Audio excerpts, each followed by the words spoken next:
chance to hear it, so let her tell it. People on the streets say Sabrina speaks. Tune into the show, she will let you know. Tell all your friends and family.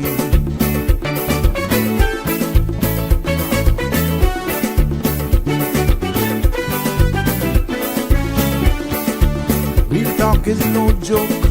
You get the news straight up from grassroots and concerns. You can hear with some people gone. So tell all your friends to tune in to the Good evening, show. Cayman. I'm Sabrina Turner, and welcome to Sabrina Speaks, your daily dose of clarity, truth, and community insights.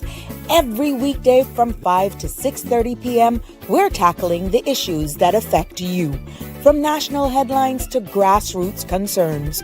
Whether you're in traffic or winding down your day, this is your chance to hear it straight and speak your truth. So buckle up, Cayman. We're not holding back. This is the show. We gotta let you know. Now we got to go.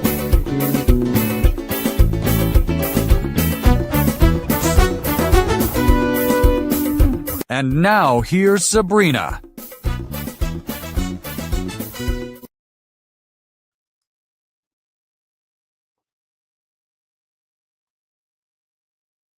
Hi, good evening, everyone. Please let me know if you're hearing me.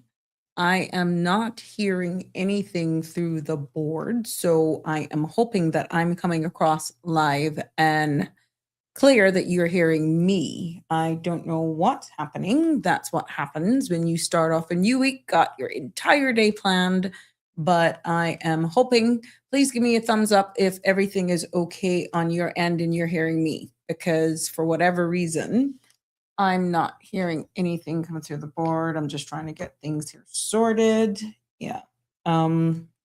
Just making sure everything is coming across. It's showing okay, but for some weird reason, I am not hearing anything come across from the board. I'm quite sure as we continue on with the stream, if you guys are not hearing me, you will let me know. Until then, I'm not so sure what's going on. Let me get the links up going here for you. I was just trying to reboot everything, but welcome to another episode of Sabrina Speaks right here on the CMR platform. It's good to be back with you on this Monday as we usher in a new week. As I said, my apologies if there is any issues. Let me send up these links here for a minute. Let me just get these links out here for you. Yeah. So welcome one and all. Welcome to another episode of Sabrina Speaks, Voices of the Islands, Conversations for the World, the podcast where voices rise, stories unfold, and inspiration takes center stage. It's good to be back with you this afternoon. And pretty much with everything that's happening and all of you who are going away, y'all are going away for the summer. We're going to keep it light and pretty much like an open mic forum for the rest of the week. And Connie, please give me an okay if you're hearing me on that end. For some weird reason, I'm not hearing coming out there. But if you guys have no problems with the audio, I will continue going and then I'll have to just wing it, making sure you ever heard about flying without radar. That's what I'm doing this evening, hoping that all is coming across loud and clear on your end. But for some reason, I did not hear the intro song, which tells me something updated. Oh, thank you. Well, I'm telling you what, I'm winging it this evening. I'm going to wing it instead of having to come out and restart again. So yes, as long as you guys are hearing me, that's all that matters. I will just do it by sight and in faith. But yes, we are back for another episode of Sabrina Speaks. Thank you, Buddha. That's right. She's right there for me. And but I appreciate. Thank you for the feedback. I put up the links there on the CMR channel so that you can go ahead and get the link so that you can join us live. My apologies there, but I don't know what's going on behind the scenes. But yes, loud and clear. Okay, there we go. It's just on my end. Probably sometimes not so bad.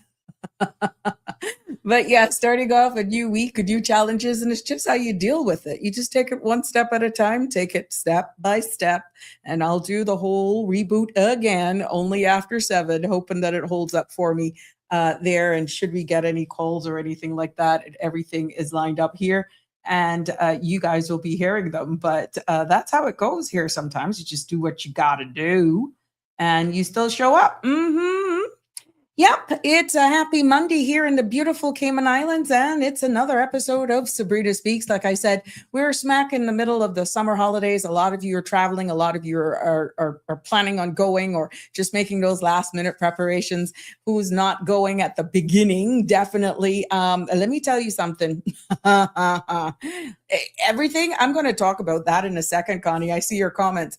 But for those of you who are all excited and ready to go for the summer holidays and all that sort of stuff, some of you, we know we got some, it's in the public's domain, some news on Friday just before, about that. A dear friend, I could be honest with you, a huge supporter here.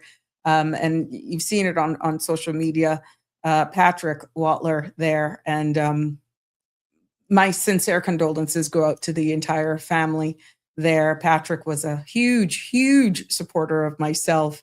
I called him the prospect mascot, or bodyguard, my constituency office assistant in the past 4 years when I was in political office. Oh God, she used to see the pearly gates until Patrick came. But you know what? Patrick's trouble was to himself. I grew a very deep respect, appreciation for Patrick, and he's no longer with us, and we leave the authorities to do their job.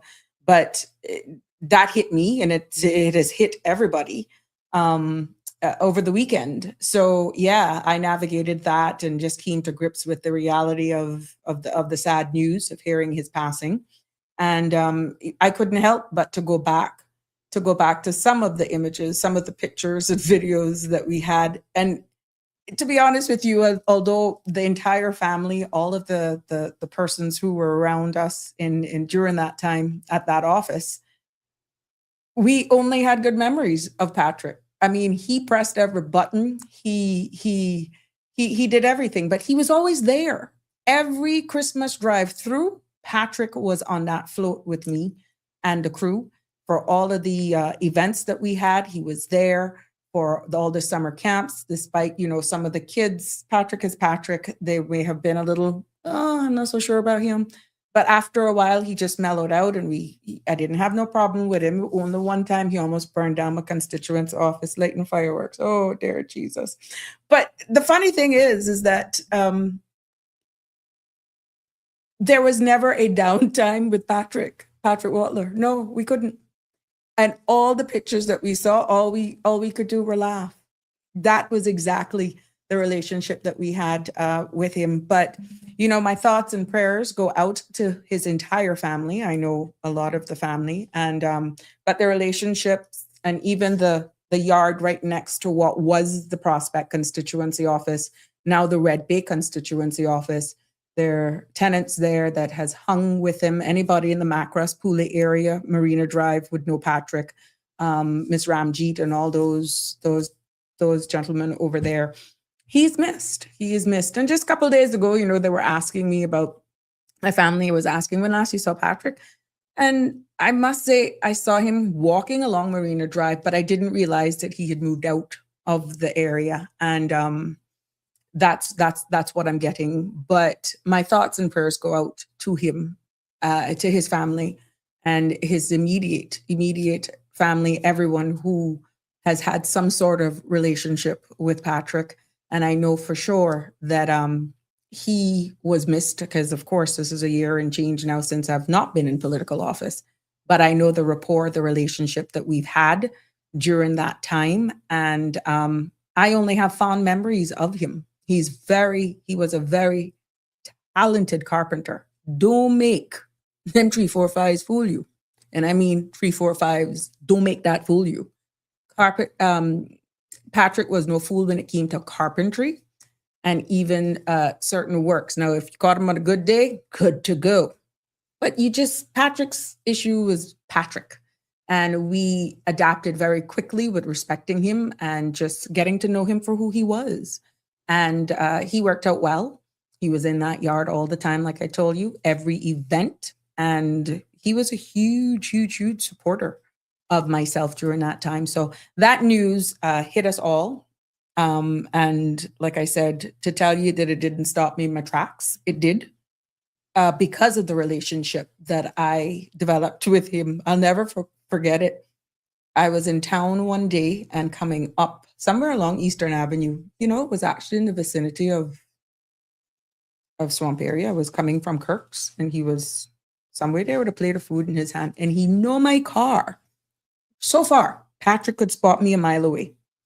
And all I saw was this hand in the road. And I said, "What the heck? Okay, of course, your girl pull off." He says, "Aye, mama, take me home. I'm sitting in the front again." Because it's normal. I would do that all the time with Patrick.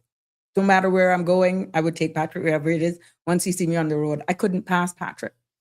And he drove in the front seat of the car. I said, "Well, where are you going?" "I'm going home."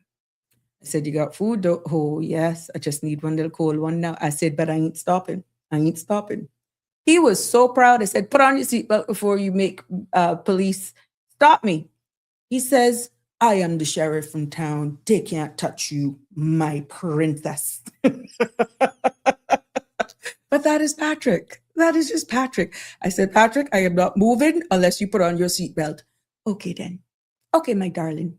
If it makes you happy, I will put on my seatbelt." I say, "It's the law. You're not making me happy. It's the law." Of course, he gives me his food. I held his food until he put on his seatbelt. He asked me to take the long way because he just wanted to spend time with me in the front seat of my car. That's the Patrick Watler that I know. That's him. That is the Patrick that I grow to know. But of course, my constituency office assistants, Miss Joyce Ann and Bianca, could tell you a plethora of stories, but more Bianca. Oh my goodness. The two of them. So yes, I had to do that little spiel on my dear friend, huge supporter, well known in the constituency of Red Bay and Prospect, because he went between Victoria Avenue, Marina Drive, and Mangrove Avenue in that little pad there, that area. And like I said, between the Ranjit family and the house right next to what is now the Red Bay constituency office, he will be definitely missed. He'll be remembered by all. And like I said, you see the outpouring 345 on all social media of those times, interactions with Patrick. That is exactly who Patrick is. So again, thoughts and prayers go out to the family as they navigate this time, but I could not go any further without sharing that. And I'm happy that it is on a light note, despite him no longer being with us. Every memory that I can recount, there was always something that we could laugh. That was just the interaction with him, not laughing at him, but he just had that thing about him that you can't get angry with Patrick. You couldn't. You just couldn't. You just had to laugh, and he'll go. And remember the statue that I had of the Queen? We had a fixture of the Queen in the front of the Prospect constituency office during the quincentennial, her birthday. Well, that man would not allow us to, of course, after her passing, he did not allow us to discard that. People may have seen that on the side of the road on Marina Drive, and it was Patrick. He refused to let us dispose of that, even though we were doing it with dignity. And that was just who he was. He was proud of his 345, not only as the 345 in the can. Oh, Lord, he was very patriotic with the 345 in the can. But he was honestly a true lover of Caymanian, proud to be Caymanian. And he held up that flag, and he wore that with pride. So like I said, for all of those who've had relationships with Patrick, you know exactly the character, the personality, the core spirit that we had. And I'm just so happy that he was in my life so close during that time. And, huge supporter. So yes, let's move on right now and get into a start. Like I said, for those persons, I'm being told that they're hearing me fine. I am happy to be back with you here on this Monday as we start a fresh week. Whether you're on the road or at work or tuning in from home, I must tell you that I'm happy that you're spending your time with us. You could be doing so much things, and I'm looking forward to catching up, getting heads up from you guys, what happened over the weekend. And in regards to this dust, oh my gosh, I was expecting this type of haze over the weekend based on the forecast, but it was rough today. Yeah, Connie, I agree with you. So, yes, and I'm also seeing a lot of commentary around the driver's license and whether it's discrimination, whether it's legal, is this against human rights? So I'm going to revisit that just for a little bit because the comments around it is becoming really loud, to be honest. And I think it's worth going into that with you this evening. But of course, as we look into the next 2 weeks, this week and next week, we're going to pretty much have it at a more drawback unless there's something pressing, something specific that you would like us to go in. It's going to be that free for all open mic style segment. You're free to call in and we're going to take it from there because it's summer. Why not chill out? Now, why not relax? Even though I will have ready content for you, we're not going to be so rigid. Take it into this week and next week. Because the first week of August, I will be taking that week off right now. So I'm giving you notice. First week of August, I'll take the week off and then come back and I'll be here with you for more. But before going into the crooks and crannies of today's show, please remember that the views expressed by callers, guests, and online commenters are their own and not those of Bridge Media Limited, its affiliates, or the Sabrina Speaks show, neither the host. This program is for general information only and not a substitute for legal, medical, financial, or professional advice. Now, all participants are reminded to speak responsibly and respectfully, and any content that is defamatory, discriminatory, or unlawful, or even harmful is strictly prohibited and will not be endorsed or tolerated. Now, listener participation implies acceptance to this disclaimer. You're continuing on whatever platform you're streaming us live on from, you're accepting this disclaimer here. 345-936-8255 is the number to call to be a part of the conversation. You can also WhatsApp me as well. I'll be more than happy to anonymously take your WhatsApp and share them with us here on the Sabrina Speaks platform. But please make sure to continue to follow, like, share the page with your friends. So when you're always notified and you're never going to miss an episode of Sabrina Speaks. We're continuing to build this space here, one episode at a time. Now let's see what's happening with the weather forecast tonight. Compliments of our friends there at the Cayman Islands National Weather Service. Here's your forecast for this evening and into tomorrow. The synopsis is calling for a tropical wave that is approaching the Cayman Islands with an increase in chance of showers expected by early Tuesday.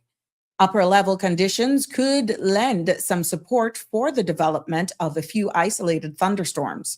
Gusty winds with moderate seas are expected as the ridge of high pressure still maintains some influence over the Northwest Caribbean despite the passage of the wave.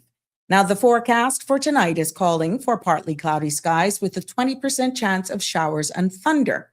Temperatures will fall near the low 80s and winds will be east 10 to 15 knots. Seas will be moderate with wave heights of 3 to 5 feet. The forecast for tomorrow is calling for partly cloudy skies, becoming cloudy with a 30% chance of showers and thunder. Temperatures will rise near the low to mid 90s with a heat index of 107 degrees Fahrenheit. Now, winds will be east 10 to 15 knots with higher gusts, and seas will be moderate with wave heights of 3 to 5 feet. There will be a high tide at 9:34 this evening, a low tide tomorrow morning at 3:44, and another high tide at 9:06 a.m. Sun will set this evening at 7:06 and rise tomorrow morning at 5:56. Now, the outlook is calling for similar weather through Wednesday as a tropical wave lingers west of the Cayman area. Upper level conditions will remain supportive of a few isolated thunderstorms throughout that period. There you have it there. Thank you for our friends over there at the Cayman Islands National Weather Service for keeping us up to date and bringing us all up to speed with our forecast. Yes, for tonight and tomorrow. Let us see what's making local headlines news this evening on the Sabrina Speaks platform as we continue to come in here on this fabulous Monday, I call it. Whether or not you're ready for it, it's already here. And guess what? you're 9 to 5, it's over. Local news making Sabrina Speaks today is, yes, the Ministry of Health is investigating a single confirmed case of Legionnaire's disease with environmental sampling identifying Legionella at Anthony S. Eden Hospital. Now, public health has ordered immediate closures, remediation, and water shutoffs in affected areas until follow-up testing confirms they're safe. Now, officials note that detecting Legionnaire in the environment does not mean illness will occur, and there is no evidence of wider public risk at this time. For further information, the public can contact Public Health Department on 244-2889 or 244-6221. The Royal Cayman Islands Police Service has arrested and charged a juvenile male in connection with several vehicle thefts reported between February and July of 2026. Now, charges include aggravated trespass, multiple counts of theft, and damage to property relating to stolen motorbikes, a Honda CR-V, a Honda Civic, and an e-bike across Georgetown, Prospect, and Windsor Park. He is being bailed with strict conditions and is scheduled to appear in court on Tuesday, July 21st. In other local news and from the Royal Cayman Islands Police, they have reported that shortly after 8 p.m. on Friday, July 10th, officers stopped a vehicle in central Georgetown and recovered a quantity of suspected ganja, arresting the occupants for drug-related offenses. Follow-up inquiries led officers to a residence in Windsor Park, where a man wanted for assault was arrested for further quantities of suspected cocaine, ganja, drug paraphernalia, and suspected firearms were seized. Additional searches in West Bay on July 11th resulted in more suspected ganja being recovered. All items have been seized and investigations continue. The Royal Cayman Islands Police Service also warns the public against sharing unverified information and confirms that Michael Golab remains wanted.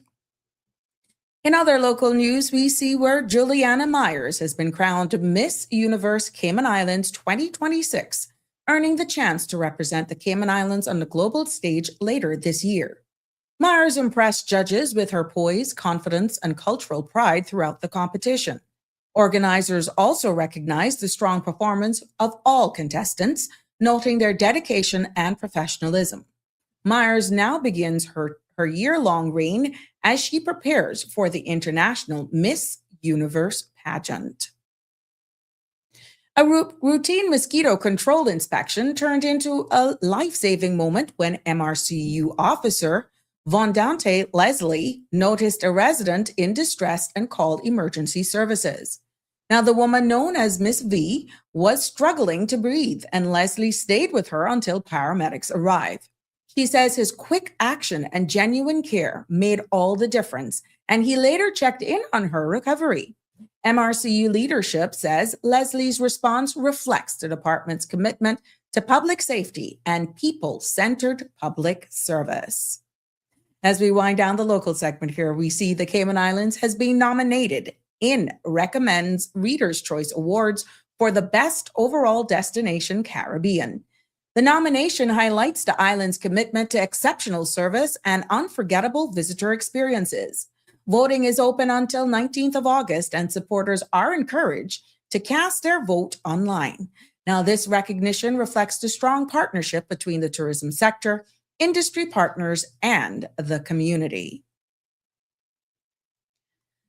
This week, the Cayman Islands will honor national hero Honorable Francine Jackson. Mistress Jackson will lie in state at the House of Parliament on Wednesday, July 15th from 10 a.m. to 12:30 p.m.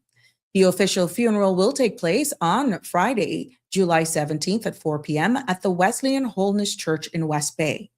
Mrs. Jackson, a pioneering suffrage trailblazer and longstanding marriage officer, passed away peacefully on July 5th.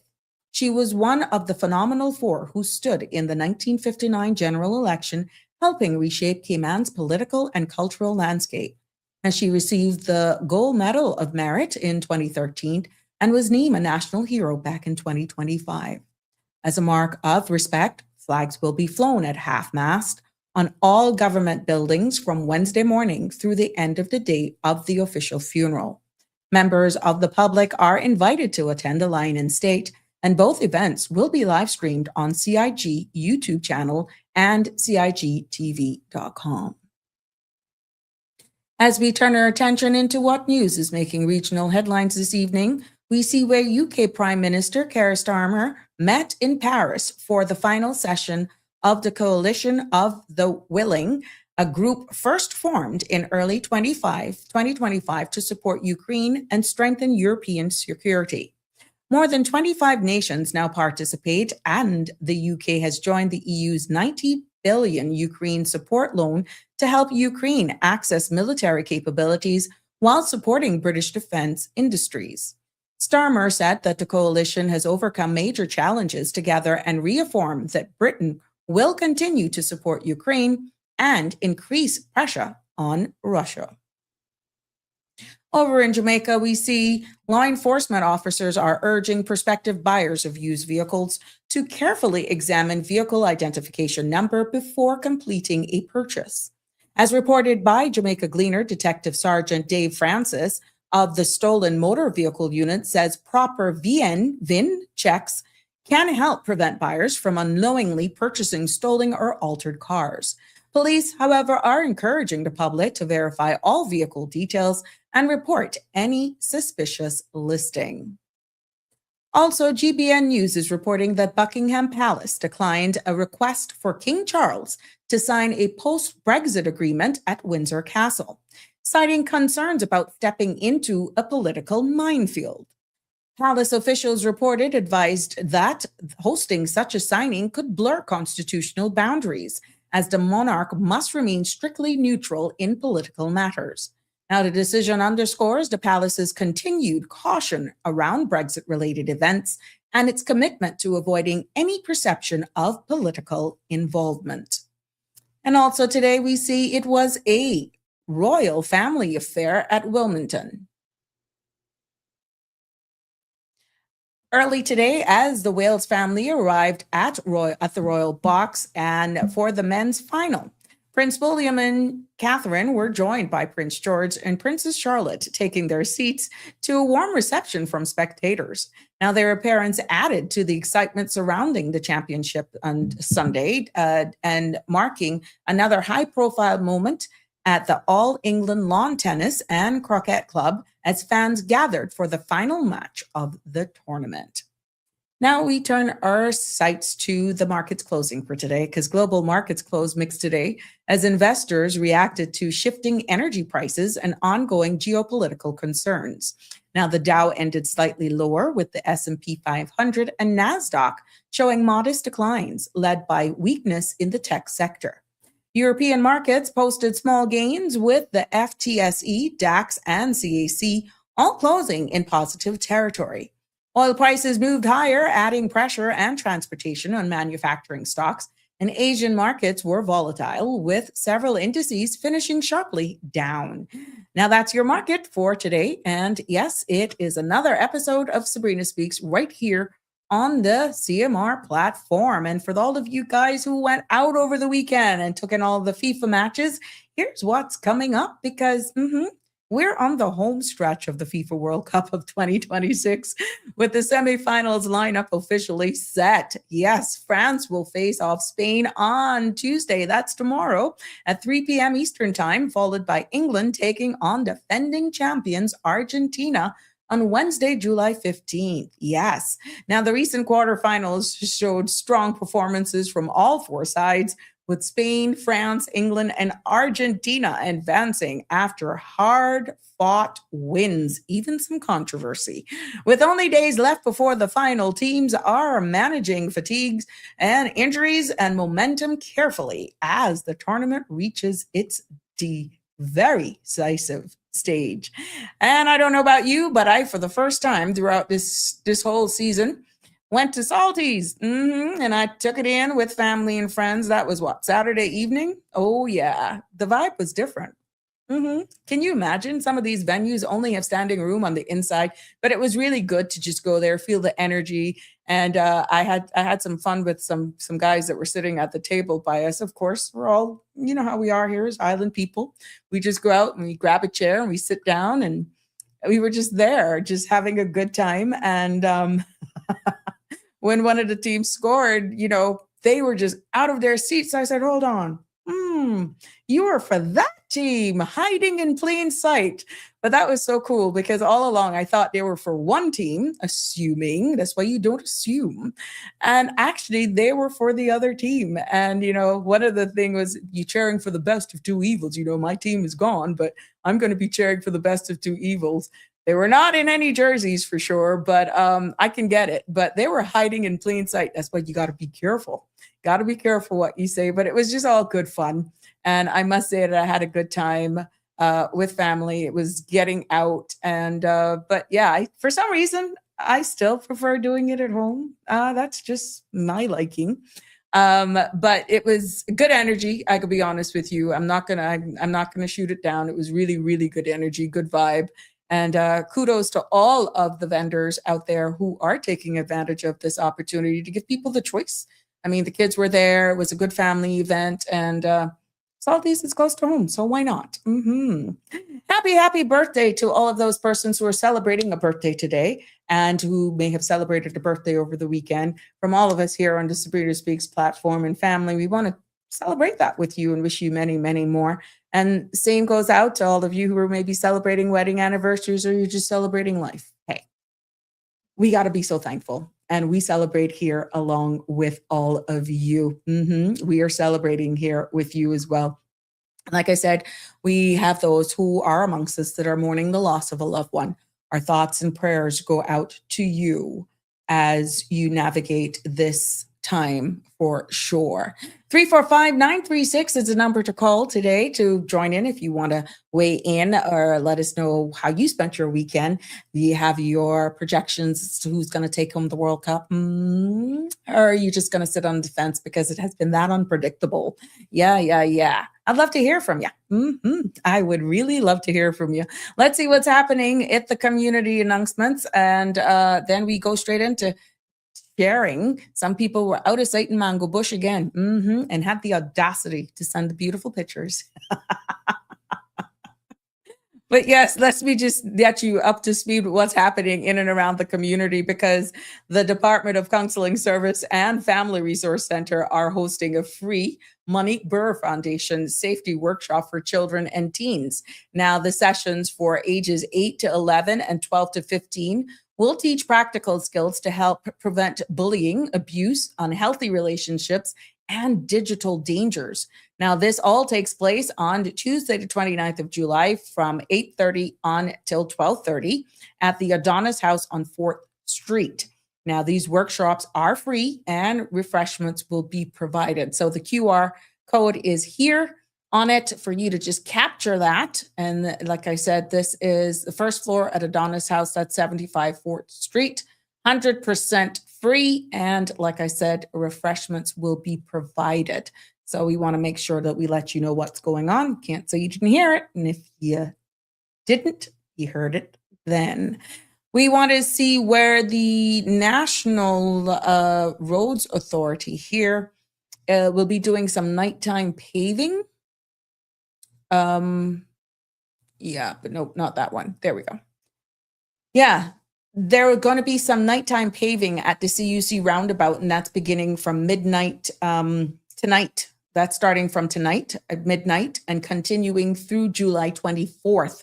Now, this is the aerial image of where the works will actually be taking place from midnight tonight and continuing through July 24th. And this will take place from 8 p.m. until 4 a.m., Monday through Friday, with limited access around the area during these hours. Now, we know when you see these road crews on the roads, we are encouraging drivers to yield in the roundabout and signal when exiting. And for God's sakes, they're asking people to slow down in these active construction zones. And the NRA are, thanking the public for their patience as the improvements here continue. Now, this is a huge roundabout, and with works and stuff going in, sometimes you're coming around the bend and you don't see the cones there. So you may be in one lane and that lane merges into another lane. That's why they're making sure that this aerial view explains exactly what's happening, and works will be going on in this area. I have seen people look like they haven't come up this area in a while, and they're really trying to feel their way around this roundabout. Just ask you during this time that all of these works will be going on to honestly just take your time and just follow the signage. But you can't do that if you're going into these roundabouts 35, 40 miles, if not faster. So please, please, please use extreme caution. We don't want anybody to get hurt at all on our roads. And yes, we're seeing where the development of the Cayman Islands Aquatic Center has already begun. And this is a public notice and a reminder, because the works will go on for the next month. And because of that, there will be limited access around the site as the work progresses. There is somewhat of a map, a mock-up of the site itself. This is the new Cayman Islands Aquatic Center. And construction will run from the 13th, that is from today, until the 31st of July, with hours from 8:30 to 5 on weekdays and 9 to 4 on Saturdays, and even on Sundays from 8 until noon on Sundays. So residents in this area they are encouraged to stay updated as they pave the way for the Cayman's future aquatic athletes. So all of that is happening in and around our islands, and we're going to make sure that you're abreast or kept up to date with all that's happening here on our community calendar. And should you have anything that you'd like to share with us as a community update, by all means, you can always WhatsApp me, 936-8255, or you can send it by email, Sabrina Speaks, the number 12 at gmail.com. I'd be more than happy to promote any community events, that sort of stuff. We'd be more than happy to share those with you, the public. But happy Monday, everyone. Connie Bonnie is in the house today. How are you? I hope you had a wonderful weekend. And talking her business. She went in Mango Bush again. Look, no orchids for today, but she got some mangoes. Oh, yeah, they look good. She was out of sight up in the Mango Bush. Didn't get no maiden plum, and I hope she didn't get no ticks. Yes, but happy Monday to you as well, Connie Bonnie. This is that time of the year. This is that time of the year for sure. And you mentioned about the Saharan dust, Connie. Thank you for mentioning that, because, oh my God, that was thick today. That was thick today. It was really, really, really, really hazy outside. And yesterday we kind of got to ease up later on in the afternoon. That's a fact. That's for true. But today it was like, oh my gosh, it's like that caution needed to be extended into today. But I'm no expert, but I saw what was happening outside today. And I just thought that it could maybe have been extended a little bit more.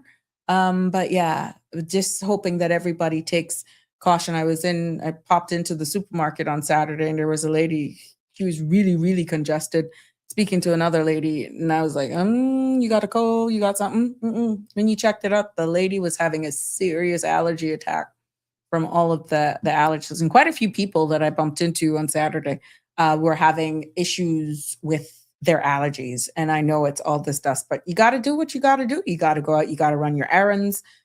You have the option of wearing a mask if you so choose to do whatever it takes. But it didn't stop all of those people going out to their best hangout hole with their friends to watch the football. I ventured out despite it. And I must say it wasn't bad. I must say it was not bad. So yeah. Donnie is in the house. Good evening. Happy Friday. No, not Friday. Good God. I wish it was though. Happy Monday to you. Green Valley Nursery there in Lower Valley. Open from Monday to Saturday from 7 until 4. Donnie is in the house with us today. And yes, my girl. Oh, these peace lilies. Oh, how rude of me. How bad of me. She shared with us some beautiful images. Some people can eat theirs. We can't eat these though. But this is beautiful. Oh my goodness, Dawn. I just want people to know that these pictures that we share here with you are images that are shared with us. And I am quite sure if you ask Donnie how you can get these at Green Valley Nursery, she'd be more than happy to tell you how you can get your hand on some of these beautiful ornamentals and any other plants that she may have there as well to help you decorate your spaces. She has some beautiful, I just admire these people. Look at this. Look at that. That's at Green Valley Nursery. You can get, these are peace lilies. Yeah, peace lilies and orchids and all of that sort of stuff is out there. But like I said, on your way going to Town in Lower Valley area is Green Valley Nursery. You can't miss it. The sign is right there.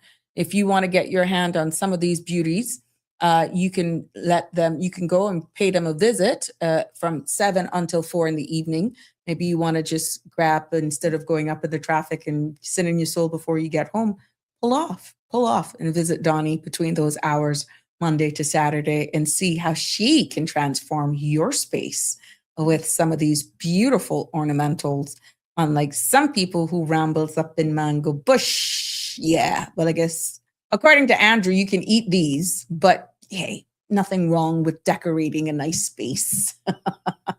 But thank you, ladies, for your dedication. I appreciate your content. I call them my content creators in bloom. And if you got a beautiful scenery, some of us even want to share food. They tease us. They tease us with their food images. We are appreciative of that as well. Damien Henry is in the house with us. How are you, Damien? Hope you had a good weekend. And that's a part of our UK family over there. And he's saying, good evening, all. An investment in knowledge pays the best interest, yielding dividends that last a lifetime. Unlike material wealth, knowledge grows with every experience, empowers better decisions, opens new opportunities, and creates a lasting legacy that can never be taken away.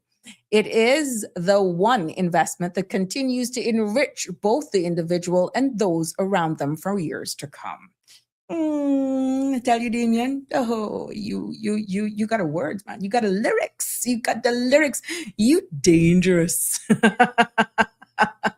Happy Monday to you too, Andrew. It's good to have you with us in North Carolina. Love is in the house as well. North Carolina love. That's Marshall. He is joining us from North Carolina. Yep. Good evening to you, Annie, as well. Connie's killing herself. Look at them side eyes. Yes.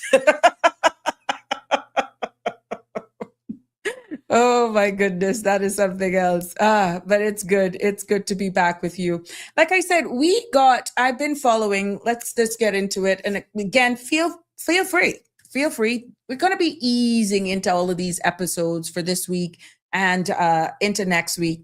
More free flow style of things. So we're not going to be so rigid here. And I deliberately did that. But if there's something that comes up and it requires some expansion or expounding on, I'm more than happy to bring it here. But I'm giving it this free reign now for the next 2 weeks, not in so structured. We usually have the free flow Fridays, but from time to time, you speak about certain subjects and then it goes on and you read the commentary. A lot of people have been sharing comments and it's taken up by storm on social media platforms. And what I'm talking about is the 2-tier driver's license fee system. You might say, oh God, you're not going through that again. Oh, well, trust me, I have to revisit it. But looking at it from a different perspective, because more and more what I'm hearing in the comments is discrimination, illegal, against human rights. And let's not confuse the two, and let's put it a little bit into the Cayman context, because I can understand why persons would look and feel that way. Because even though the Caymanians are like, whew, thank God, those fees aren't hitting me. Even locals are saying it's a little bit too high. This is in the public space. And I just thought it would be easy to revisit this again, not to go line by line like what we did. No, but to more focus, do a more laser focus into the social media, some of the reactions about, it has been loud and emotional, and the discrimination side of things. Others say it's cost of living with some of the commentary, and just a government managing how they collect revenue and designed. You got to rightfully say it. We got to pay the bills. There's no free lunch. When you look at it from another coin, from the other side of the coin, it could be looked at as a revenue measure designed to protect Caymanians. And some say it does all of the above. So I thought it would be wise for us to revisit it and understand, because there was even a statement made by the Attorney General, and break that down into what that means, and until it's proven otherwise by a court. And some of you may say, well, that's a little cocky. It's either legal or it's not. Well, that's exactly what he's saying, but in a more refined legalese term until it's challenged. It is very much legal in a very quick response. So I thought it would be worth revisiting that based on the traction that it has gotten on social media. You're seeing the comments, and I'm here for it. But if you want to weigh in on it, give your perspective, weigh in, be it on the comments, we're more than happy. Or should there be something else that's just nagging you, bugging you? By all means, 345-936-8255, WhatsApp, call in, join in on the live, or you can bring your comments, ask your questions online here. We will do our best to try and address them and then keep you included in this live online discussion here on Sabrina Speaks. Keith is in the house this evening. Hey, Keith, how you doing? He says, I have a question. Why are people afraid to fear God and obey his commandments? Why are people afraid to fear God and obey his commandments? I have no clue. Unless you have a true relationship, and I'm quite sure anybody's willing to weigh in on this. Unless you have a true relationship, and that could be based on your culture, household, upbringing, why fear someone unless you have the true fundamental beliefs of exactly what you're alluding to? You have those who live by faith because of their strong Christian upbringing, and you have those who are atheists who just believe there is a creator, there is the universe. But these commandments, you have a different conversation that comes about with that. So it's not a matter of who fears. You have a lot of people based on their beliefs, their Christian upbringing, that actually do fear God and obey his commandments. But not everybody is the same. Not everybody's the same. And you have those that are just neutral. They know that there's a higher being. They know that there's some creator out there. But then when you look on the other spectrum of things, you have those who just live. They just live because we're all here. We're somebody's story. I've heard people have said that. We're somebody's script. Like there's some big architect that is pretty much has us like all pieces on a chessboard, if you could use that analogy, and that we're just somebody's dream being played, and that there are other beings out there. And you're seeing where now all of this stuff is coming out of the US with extra terrestrial activities that is happening, that we're not the only one in this universe.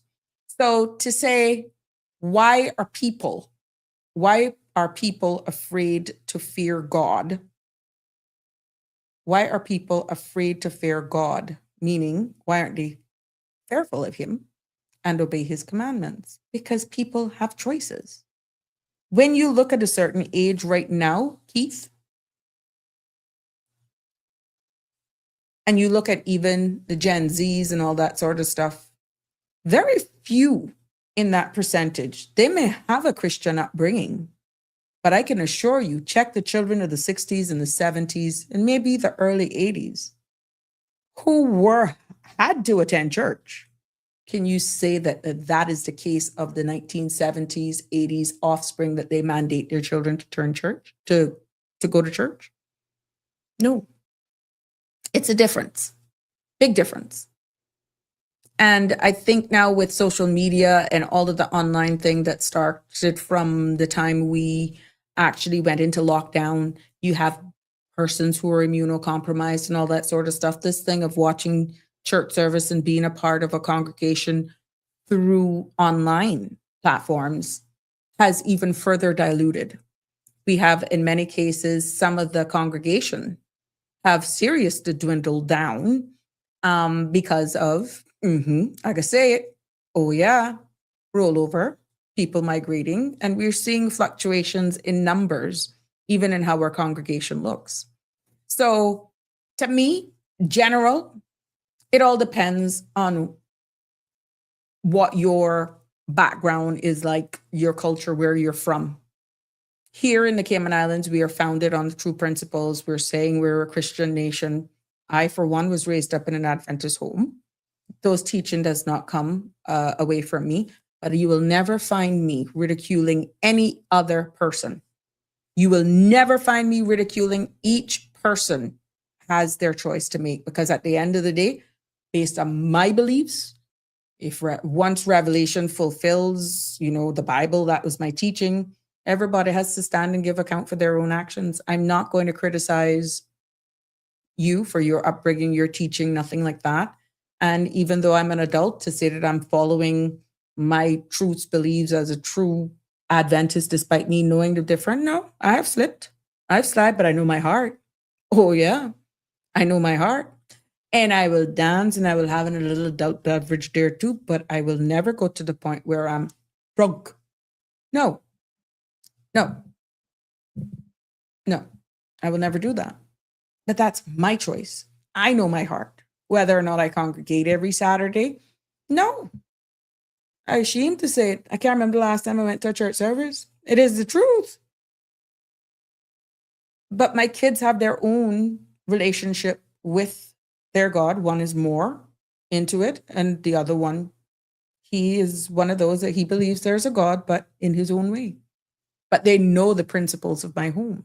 So at the end of the day, I feel people have individual relationships, and whether or not they tweak it to fit into this environment, some has to be the church, they have to be on a board, they have to be on the choir, they have to do this. That's totally up to them. But that doesn't make them, in my humble opinion, any more a staunch believer of Christ, Christian, as what one defines a Christian as, because I'm not on a church board, because I'm not singing on a choir, because I'm not showing up every Saturday or Sunday, whatever day it is. My relationship with God is my business, and he knows that. And I feel that that's all that really matters. I give back to the community in many ways without being publicized.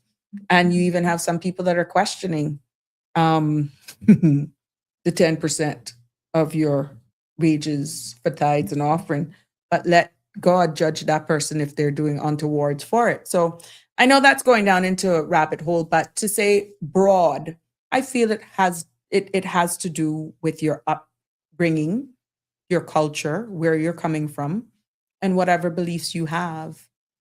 Christianity is a fundamental of who we are as a people here in the Cayman Islands. But because of the melting pot that we are in, we are seeing other religious people joining us.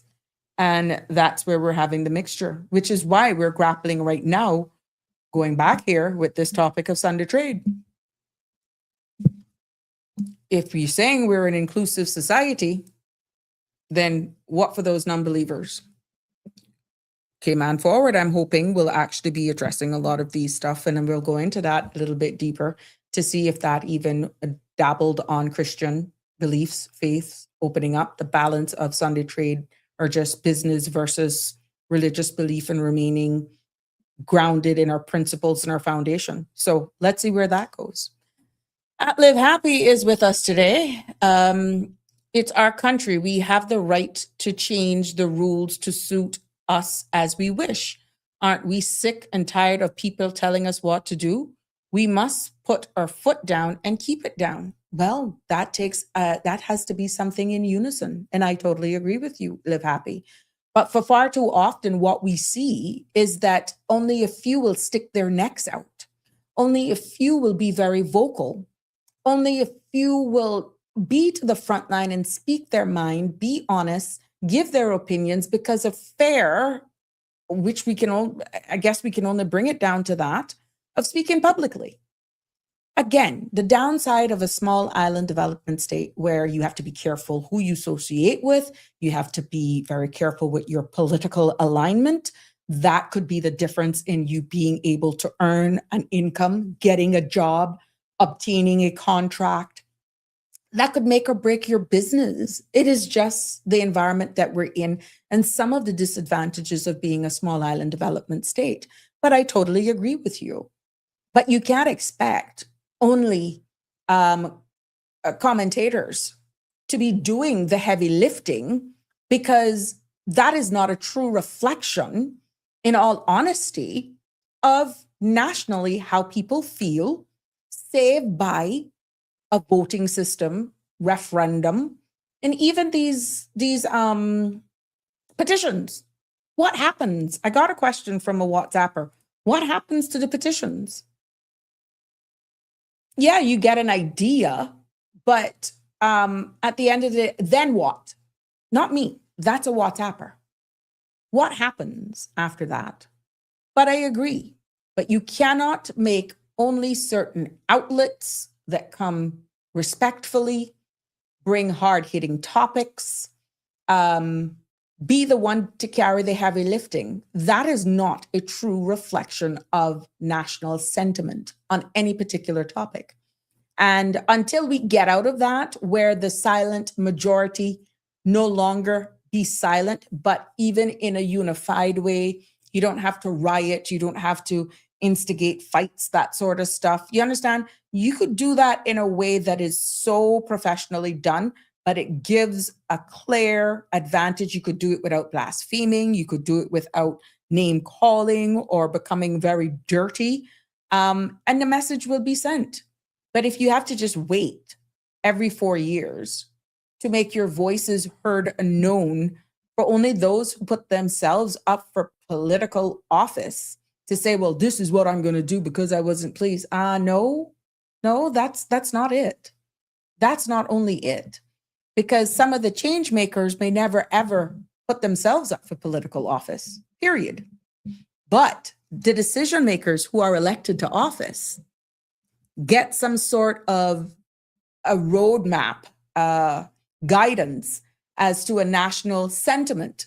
When you get public feedback, public commentary, that you're not shouting after this person or that person if you're not agreeing with exactly what they say, but let's say all 2 sides or 3 sides bring their points across, and then you can be in a nice area to get, oh, well, this is the views of those who are for the pros. These are the views for those who are against this. And this is one that, wow, that's a mixture of 2. It's just that they're saying it different. But how can we meet these people in the middle of the line? What legislations would be impacted or would we need to change so that we get to appease both sides? Because you're not going to please everyone. But what I'm saying is the big takeaway from this Live Happy N4J is that we're not going to ever achieve that if only a small sample are really making their voices heard. And saying you're going to do it at every election may not yield what you're looking for, because the real change makers, the influencers who may be looking for what you're saying to put your foot down, may not be the ones that are putting themselves up for political office. And the opportunities may not necessarily arise to impact change because it isn't clear enough what the true national sentiment is of possible key things. Alfred Real is in the house. Yes, you are late to class. And I called you out just now anyhow, but good to have you join me nevertheless. Keith is saying, I know my name is in the book of life, and I am going to do whatever I need to do according to the will of God. Keep it there. Yeah, and that's your choice. But now, my dear Keith, you have other people who really don't give 2 shakes of a duck's tail about what we have raised up on, and they're just living life. Now, that's their choice. That's totally up to them. Some you, out of respect, they don't want to hear anything about God. Now, whatever caused them to do that, they must know why. You have to respect that. You have to respect that.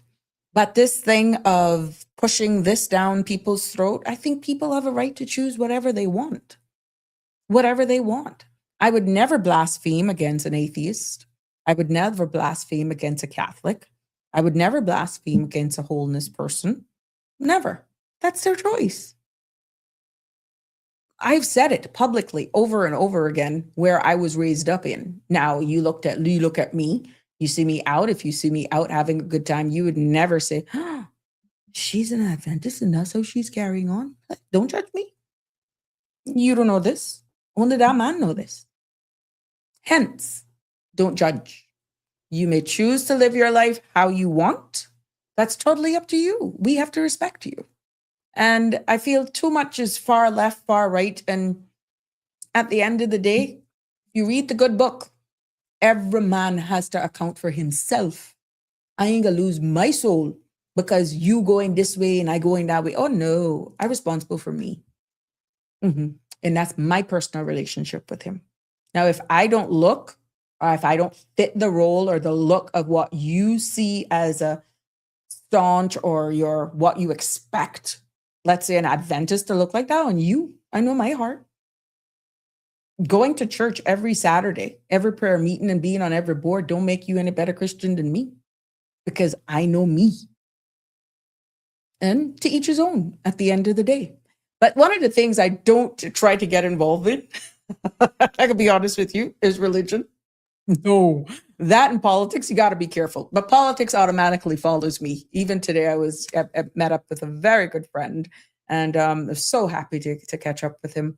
And, he's big into current events and stuff. And it felt like minutes, but that's how long we were talking. And it's naturally follows me. And for what's happening in the world and how Cayman is changing for someone who had been here early back in the 90s. And what we're seeing, it was just amazing catching up. And yeah, we are changing and people are more liberal. They're more free. They're more, they want that freedom of choice. And what we're getting is they want to see that reflective in a lot of legislation as well. And this, my friend, is why the silent majority cannot be silent. What is the true sense of the trajectory in which we're going? You can talk what you want about how we're going to be building houses, infrastructure, education, that sort of stuff. But really and truly overall, what is the general sentiment of life, where we're going, is what's really important. Are we going to continue closing at midnight? Or is it going to eventually open where all stores, no matter what square footage they are, have the freedom to choose whether or not they want to open on a Saturday, on a Sunday? Should it be a choice? Have we reached that point based on our population and still be able to preserve and protect our culture, but give these business places the choice to operate if they so choose? What is the real temperature? What is the real environment of that? But I feel at the end of the day, we're seeing it where they're becoming more liberal. People just want to have the freedom of choice. And the more rigid we're seeing laws being made is the more defiant you get from your people. The more chances for breaches, the more chances for those laws to be broken. And then if laws are there but are not enforced, then joke's on who? Joke's on us. And that is a clear picture as to give an idea of the direction in which we're heading in. So this is why forums like this, reading the comments, which has no faces with them, but when you see a trend coming along, it sometimes is a reflection of the sentiment on the ground. And this is why what little percentage of your indigenous generational people that we do have left, not all will speak. Not all will speak.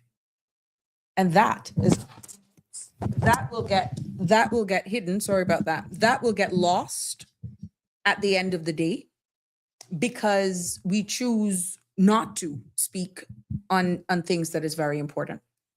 And it's just like when you have legislation that is out for public feedback and you don't provide a feedback and you leave it then to those who are elected to serve. And sometimes it goes in a direction that you weren't expecting. You can't blame those who are in political office for that. You have to blame ourselves for not providing the input, the feedback, the justification. And you can't get tired because you may have lost on one particular bill, one particular motion. You can't lose the momentum. You have to constantly be at it and hold your people accountable, because the direction in which we're going will actually be sustained by either the loudest voices or from silence, meaning consent, whether or not they hear from you.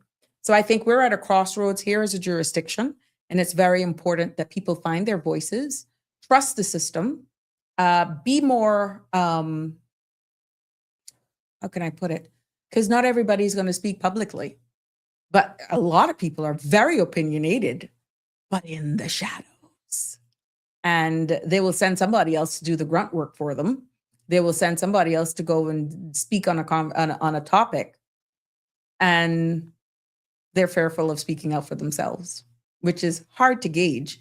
And this is why politics in this country is very hard to read. It's very hard to read. We're different. Live Happy N4J, that comment was in relation to the driver's license fee increases. Well, I'm going to go into that, but thank you. But that allowed me then to go deeper into it. And yeah, but the discrimination, thank you for clarifying that. That allowed me then to go deeper into a broader context that I'm also seeing popping up on other platforms as well. But we're getting there because we're going to break that two-tier down, and the discrimination against human rights and all that sort of stuff is coming. But it's nothing illegal so far that has been done unless it has been challenged or proven otherwise by a court. Wake up, the Cayman Islands. Good day to you. And Damian Henry saying, expectations is one of the biggest issue in today's society. Everyone should have a choice to make their own decisions based on their values, beliefs, and desires without being forced or controlled by others. Mindset is everything. You're right. Your mindset is everything and how you perceive things. And clear communication is also very important. But as we go into this, and where is getting the biggest talk, to be honest with you, is these fees that were put in the public's domain of the driver's license. And we kind of grazed this on Friday, in Friday's show. And I am talking specifically about the two-tier system. Yes, because you have right here, let me put it up here for context, make it make sense. Yeah. The discrimination part is really what's sounding loud. Because here again, we see where the 3-year license for non-Caymanians will cost $600 compared to $75 to Caymanian. And then we see the 5-year license will cost $1,000 for non-Caymanians and $125 for Caymanians.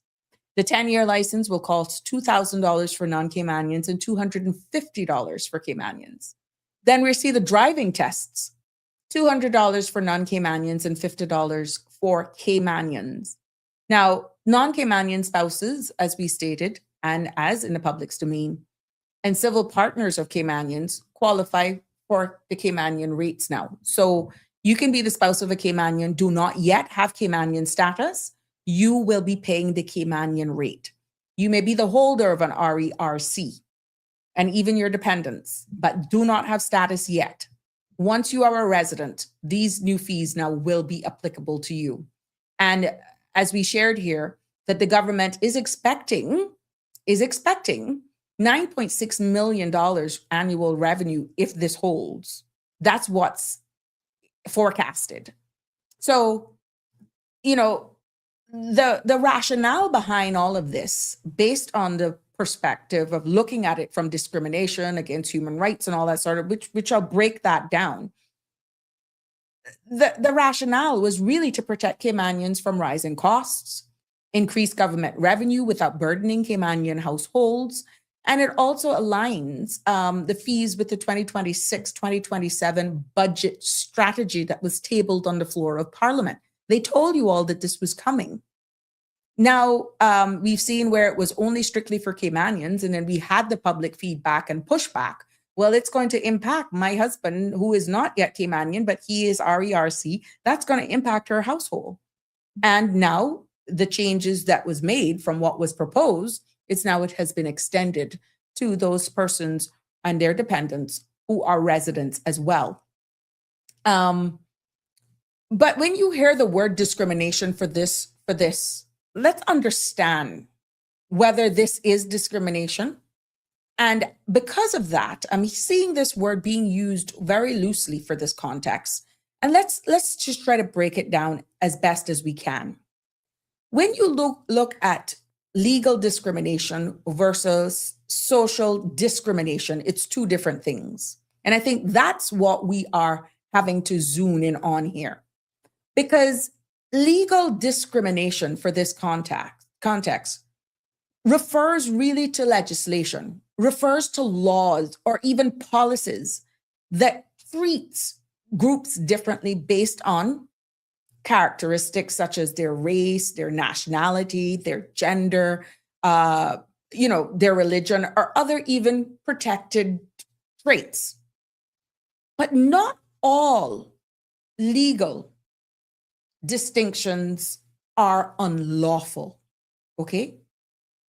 We see where many countries differentiates between citizens and non-citizens for those countries that have taxes, benefits, and just like what we're doing here, in this case, fees.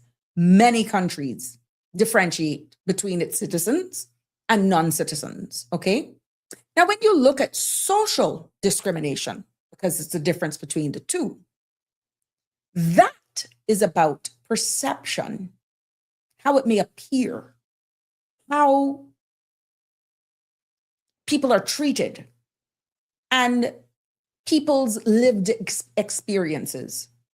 And social discrimination pretty much is like a policy that may be legally permissible, but still feel discriminatory. Yes.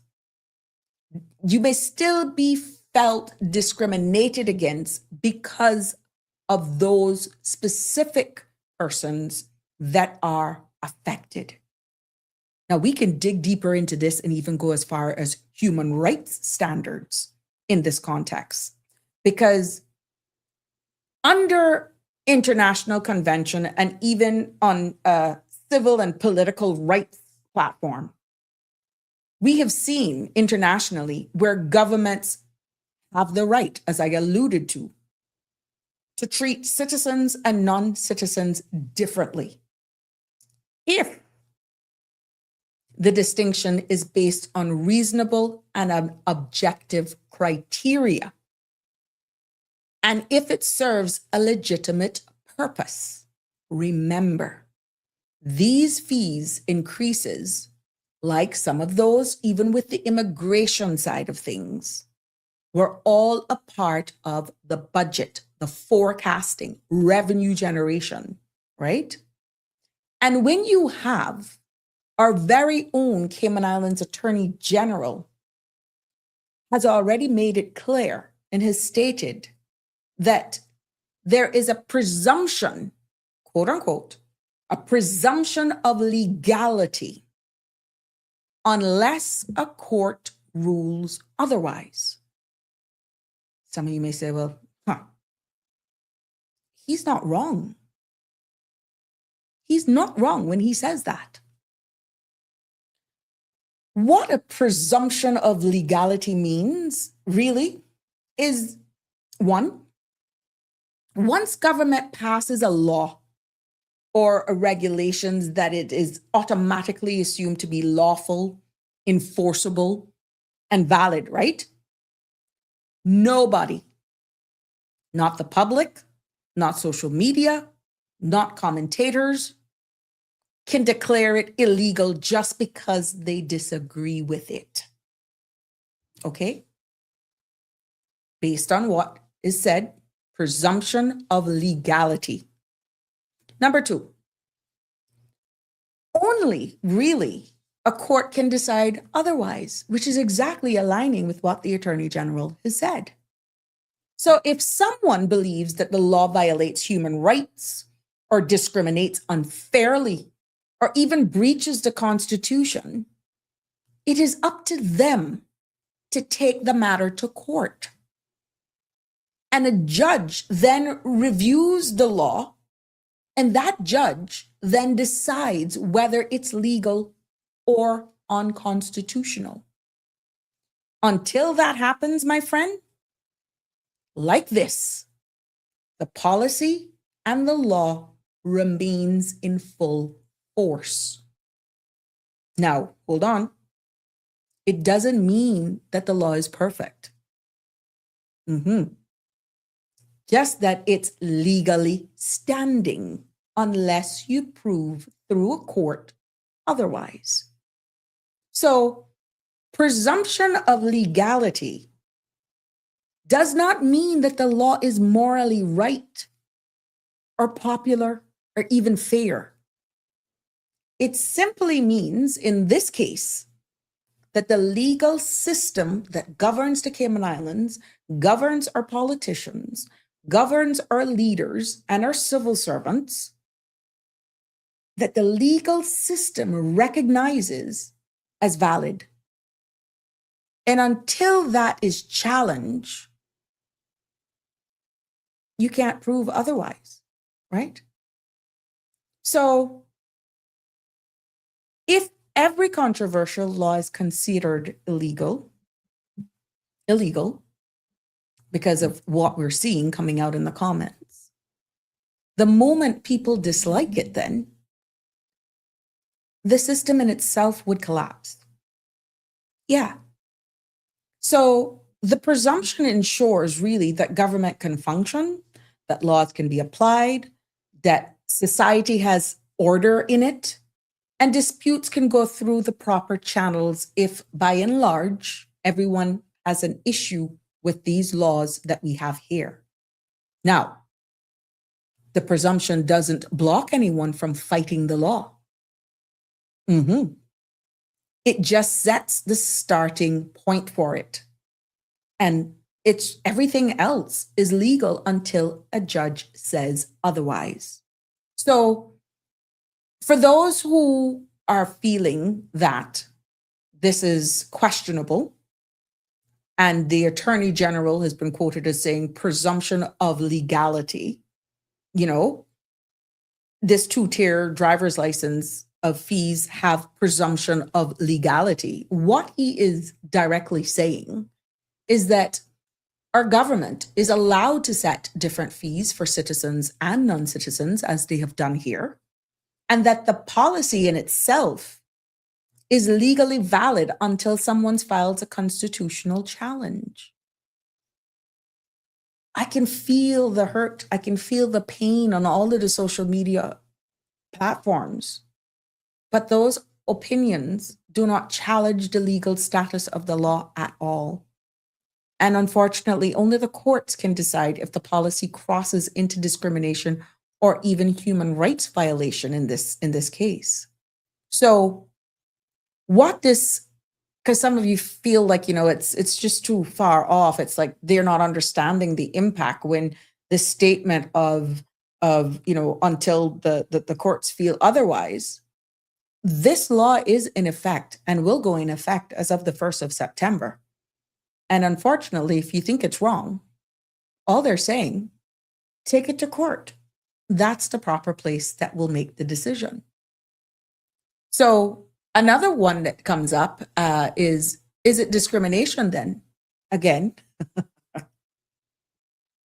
differential in fees for citizens versus non-citizens are generally allowed under any international law. And many expatriates right now are going to be feeling the crunch for this. Many of our expatriate workers may experience this as discrimination because you're seeing it through their lens, and because the fee difference is quite large. up to 8 times more in some cases. And because some Cayman, our economy itself relies heavily on imported labor.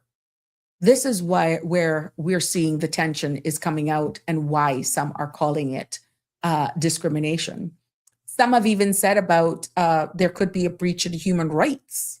And breaking that down, we have to understand some of the principles, the human right principles that governs that context in order for you to cast that assumption on what is coming out of these new fees that are set to come into effect as of the 1st of September.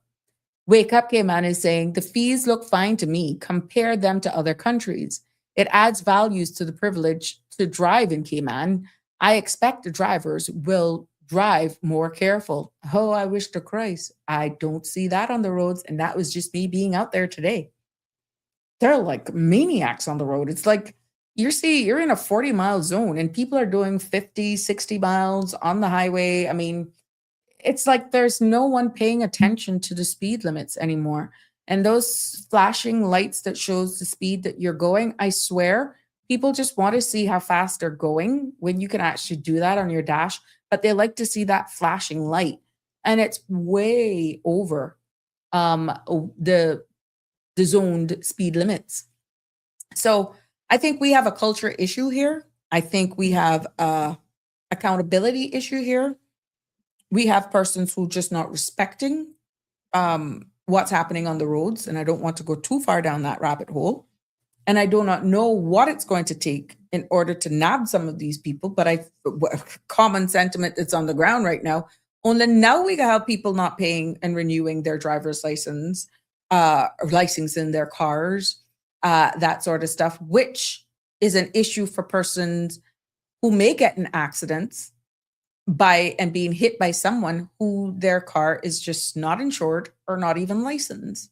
Then you have to deal with that person on a civil matter.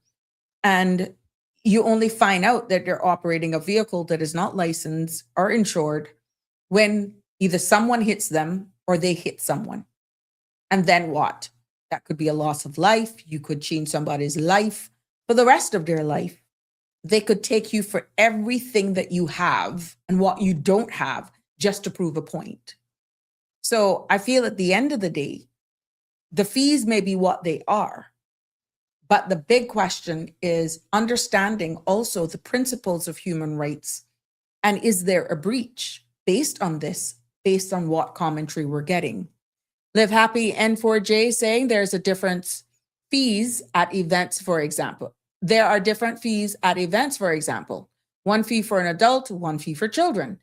And in other areas, discrimination happens across the board. Discrimination is not a bad word. Thank you for that. No, it's not. And it all depends on the context that we're using it in, to be honest with you, N4J Live Happy. And this is why it's important to understand and identify those human right principles in this specific context, because equality before the law is very important. And what we're seeing when governments make these moves, of course, they're going to be advised. And I hope to God it doesn't make the floor of Parliament without consulting the Attorney General's chambers, because that's what they're there for. And what we're seeing in these principles where human rights are concerned is that governments must treat people fairly. But they are allowed to create distinction between their citizens and non-citizens as well. That's allowed. We're also seeing where the differential treatment becomes discrimination when it is arbitrarily, when it is unreasonable, when you can prove that it's lacking legitimate purpose. In this case, that could be more than proven.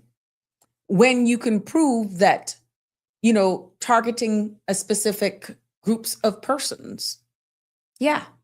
Or all of these things. These are just examples, right? And then you have a case where policies, again, should not push people. Listen to this one. When you come about the economic rights and dignity, You shouldn't see where policies being made, whatever policies are being made, should not push people, individuals, into poverty or create even barriers to basic participation in the society. And in this particular case, based on international standards, and people are, it's alleged, accusing that we in the Cayman Islands and this policy could actually be breaching human rights. Based on international standards and what I could find, there's no clear breach. No clear breach is evident here with what our government has done. The policy distinguishes based on citizenship, not race or ethnicity. So there's no breach in human rights. And the stated purpose for which the government is doing it, revenue generation and protecting Caymanians. And that, my friends, is not considered a legitimate governmental aim at creating or being in breach of any human rights. Now, human rights concerns could arise if the fees become prohibitively expensive for low-income workers. And you find where those workers cannot reasonably access transportation needed for their employment, and that the policy is disproportionately affecting vulnerable groups of these people. And that's where we have an issue, if you can prove that. Good evening, caller. I'm hoping that people can hear you. You're live. Good evening, Sabrina. Can you hear me? I am hearing you, and I'm just hoping that the callers are. Well, I hope so too. Well, The listeners even if it's are. only you listening, even if it's only you, it would be worth it. But it could be worth much more if everybody is listening. Yes, sir.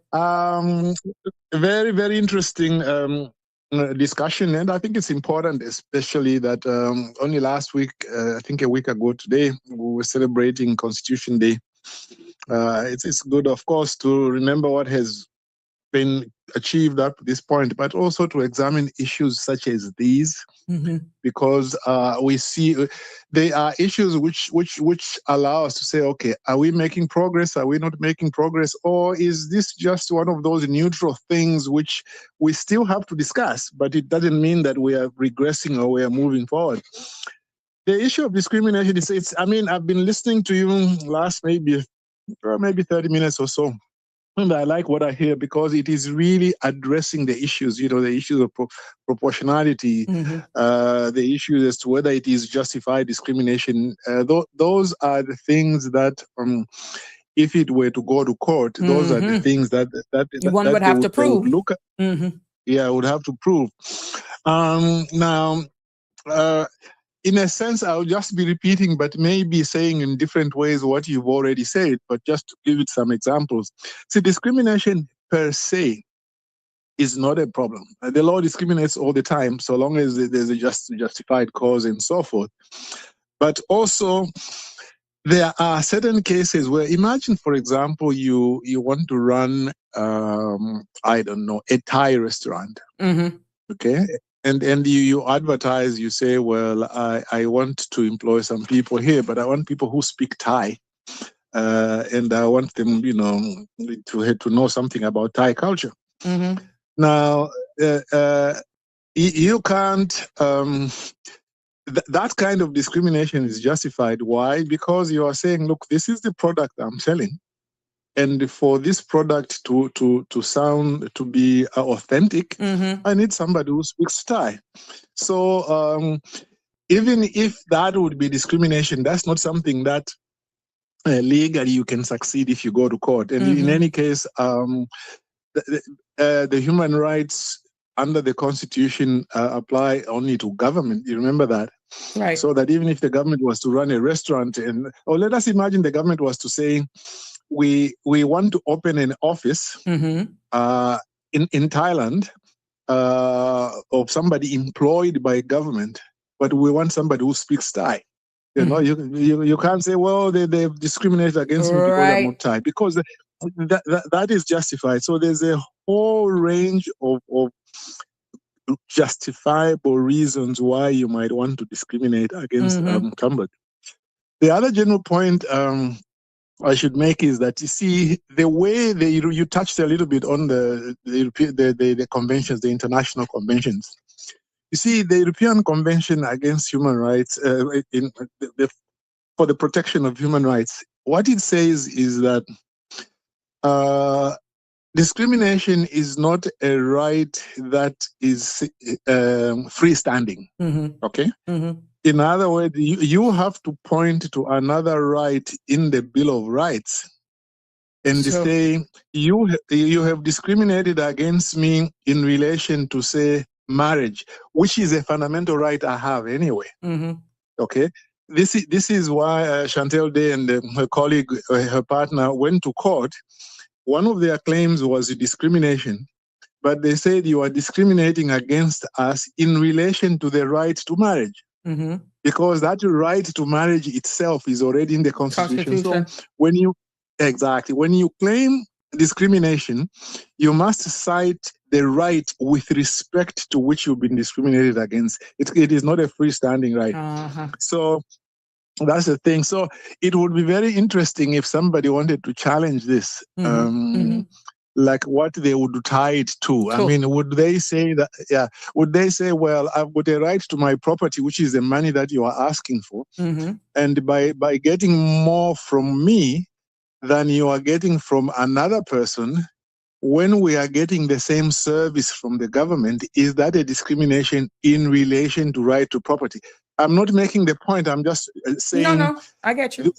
Those are the things that somebody would have to look at, and the court might agree or might not agree.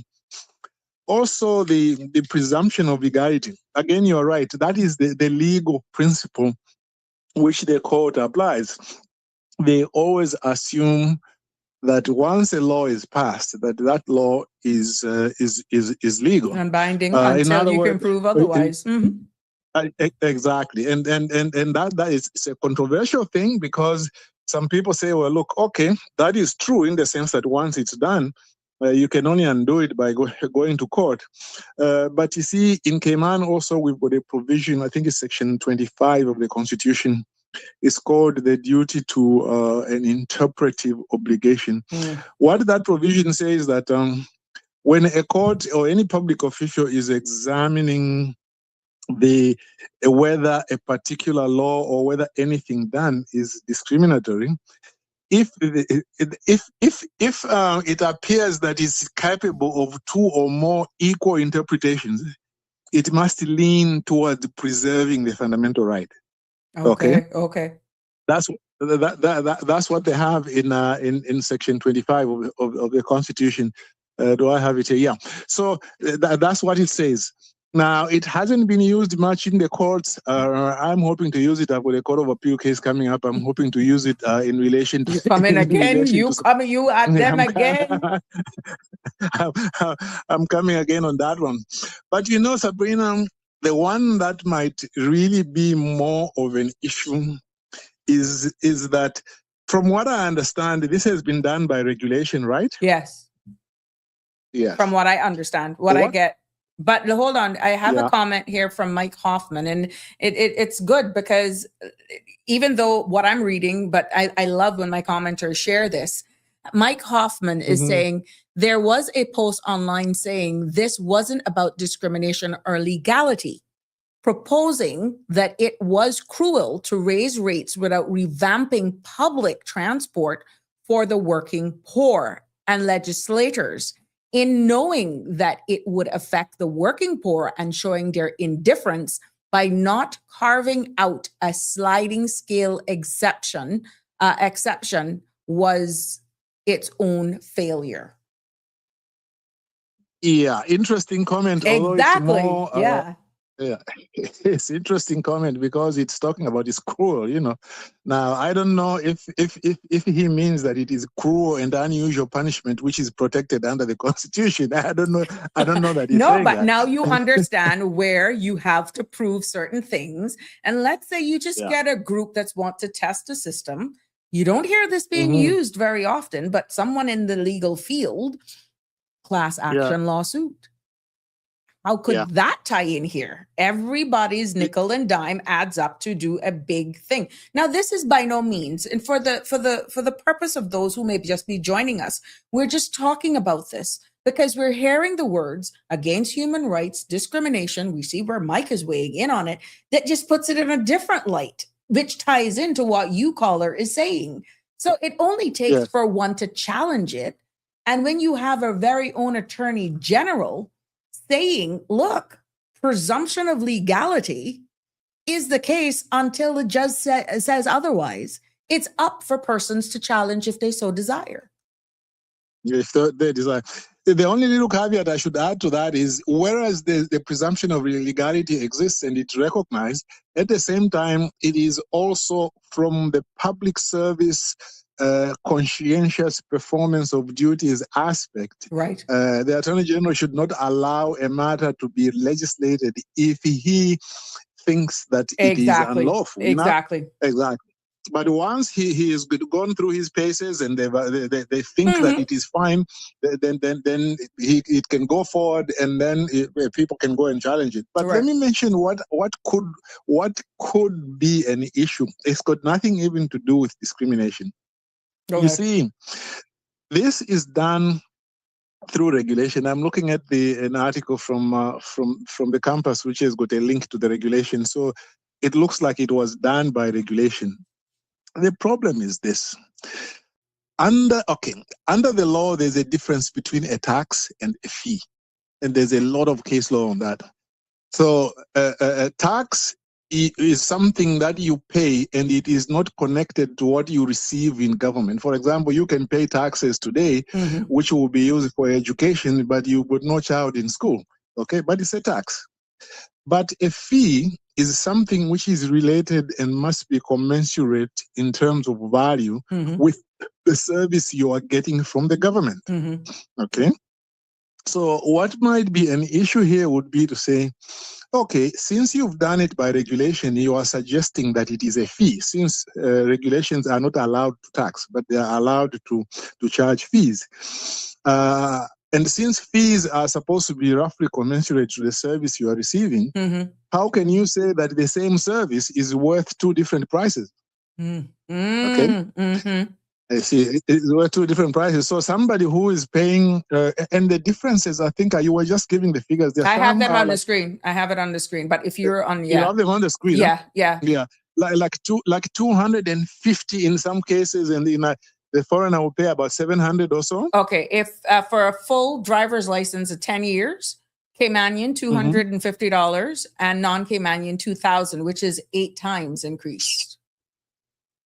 Yeah, because the argument then will be, okay, even if the argument about discrimination might not succeed, but how can you tell me that the same service from the government is worth, like it costs more to give it to a So a foreigner, non-Caymanian about 8 versus, times you see where you're going with that? And you see, that's what the problem is, because you see, this goes back to Magna Carta and the development in England, where they say the taxes can only be imposed by Parliament. So that if these were to be in an act of Parliament, then that argument would be eliminated, because then they would only be left with any argument on human rights. Okay. The one about taxation is not even human rights. It's just saying, as in a regulation, you can only charge me a fee that is commensurate to the service I'm getting, but you are charging me higher than the other. You are telling me that it costs more to give me a license than it costs a Caymanian. To me, that's the strongest possible argument that could be raised. The other ones, yes, they've got pros and cons. They could win, they could lose, but this one is very, very strong. I don't know what legal advice I got many, many years ago, Sabrina, way back. I had to deal with in one jurisdiction where I was working. We had to deal with it, and we pulled out practically dozens of cases from the Commonwealth to say a tax and the fee are different. So I will see how it happens. For me, two problems that I have, a slight problem with it. I have it in the sense that, you see, sometimes people have said, well, avoid enacting legislation which divides people. This avoid enacting legislation which divides people. I know that Daniel Aaron, for example, he was saying that, well, why don't we have two terms, a Caymanian and a new Caymanian? Both are Caymanian. We just want to make a distinction. And he was being ambassador. I remember one time he raised it with Wayne Panton. Wayne Panton said, no, let's not do that. That's not discriminatory. And then he said, no. But already that small discrimination is already in the Constitution, because the new Caymanians can't run for office. The old Caymanians can run for office. So you already have that. Why don't you are just changing a label because people feel better than that. So here they are saying that, well, let us not enact legislation which divides us.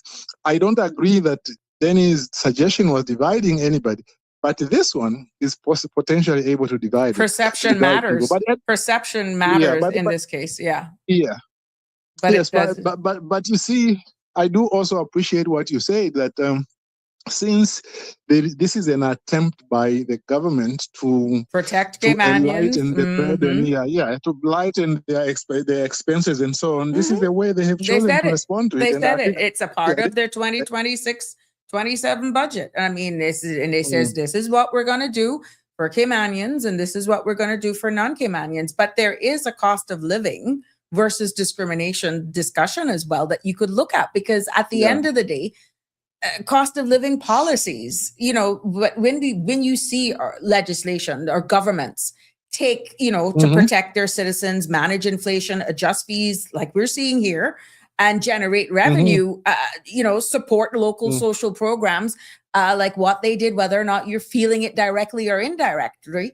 The differential in fees are common worldwide. You see it in university tuition, sir. You're over in Canada. You see the difference, right? You see it even with perks to permits. That could be another area. And we see where they're just outright, we've seen it reflected itself right here in Cayman for immigration fees.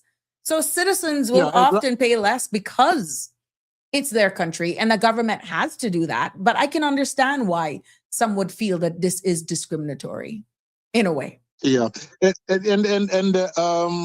if you look at, I think it's the provision that deals with, maybe it's the same one dealing with this discrimination.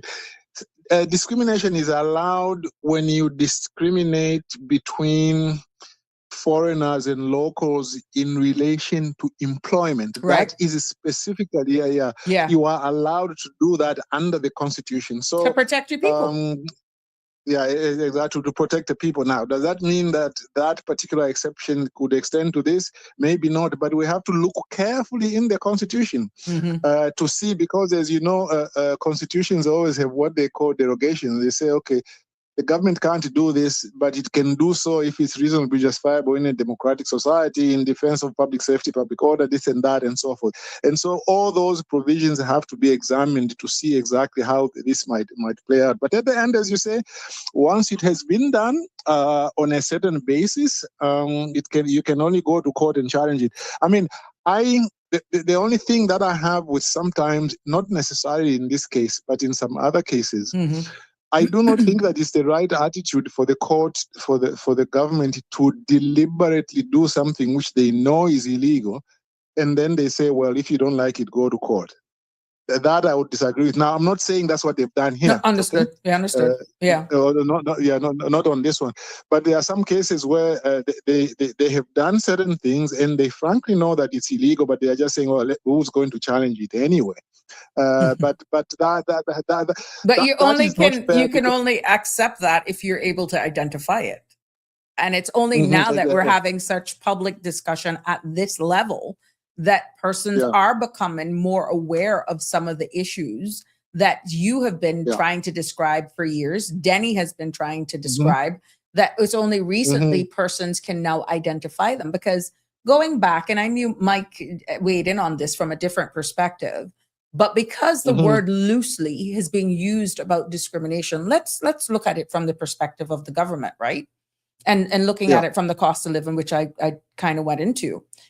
The government is trying Mhm. at the end of the day to do what they have to do to shield their own Caymanians from what we're Yeah. seeing and hearing the people cry for a cost of a rising cost while still raising revenue. We have identified there's nothing Mhm. wrong with that.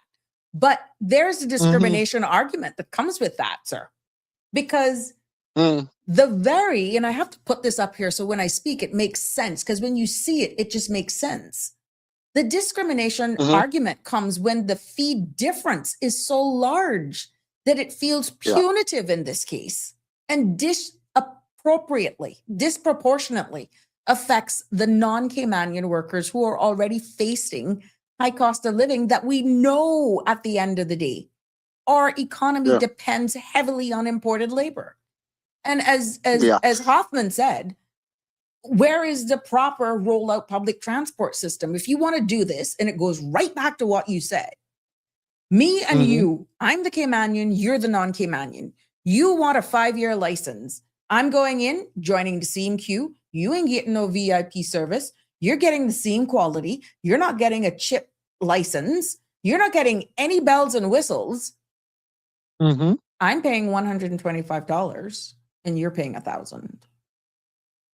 Yeah, I mean, and you've hit that one yet again on the proportion. Quite apart from the fact that the discrimination, it's the difference itself may be an issue, but even if that might not be any issue, but just the difference. I mean, I'm looking at this 250 and 2,000. Yeah. I mean, some civil servants who have a problem paying this, you remember that they have to pay other fees as But well. you know And how they can look at they are it? living. Just to do the 1 year for $25 or $200.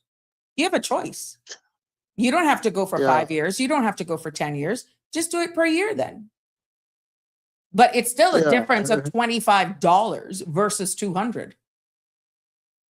Yeah, well, the other thing that then you ask about is where is this going to end? Is it going to be applied to other things? That's what you start We're not asking now. even going there because at the end of the day, the different really lies. I really feel the big takeaway from all of this, to be honest with you, Yeah. the different lies in intent versus impact. Because the intent Yeah. here is that government says it's about revenue and protecting exactly who've elected them to serve, right? They got to balance the Yes. budget. And the impact, many expats feel singled out financially, strained in the process. So both perspectives Yeah. can be true at the same time. But Yeah, that's the difference between impact versus intent.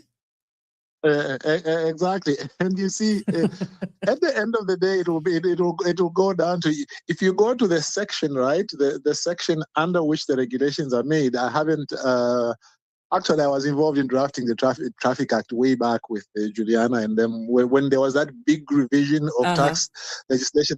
I worked on the tax law. It was done initially by a private lawyer consultant, but they had to give it to a drafter to give it, the proper treatment, and we did that. Now, anyway, the enabling section, the section that allows these regulations to be made, I haven't looked at it lately, but basically all sections like that, you will be aware of it having been in Parliament for some time. They usually say that Cabinet may make regulations for the better carrying out of the purposes of this Act, including but not limited to, it may prescribe forms or prescribe fees. Okay, so the term used is a fee. So it will be a question of, is this a fee? In my view, there's a very strong argument that this is in its nature a tax, because it is not. Well, we'll have to dig deeper into that, but we got some comments here. Well, yeah. Hold on here. Yes. We got Live Happy is saying, how can fees divide people? Question mark. So wages divide people too, then. For foreigners to feel divided, I consider that aggressive behavior. That's an opinion from Live Happy. Live Happy also goes on to say, they are also facing high cost of living in their country. That's why they come to Cayman to work. Did they cry discrimination in their countries? That's Live Happy. And we got Wake Up is saying, Wake Up the Cayman Islands says the workers will save money too. They need to think of the money they save and send home. Why are they so eager to self-divide? Here in the United Kingdom, I cycle, take the bus, walk, and sometimes take a train. And then Damien adds in and says, will the price increase? Fix the root cause. Traffic accident in caps. So very interesting feedback that we're getting. Yes, very, very interesting comments. And I mean, at a social level, those are real issues. Yes, it is. The social level, once we get into the law, of course, our considerations are different. But I mean, you see, this is why people sometimes will come to Cayman and earn what Caymanians consider to be a very low pay. But the Caymanian is happy to earn that. Why? Because where he comes from, that is still a lot of money. Right. Okay. So I mean, those are real issues, and again, I don't want to say this. In America, I know these days they are saying if you don't like it, leave it. I don't think Caymanians are saying that.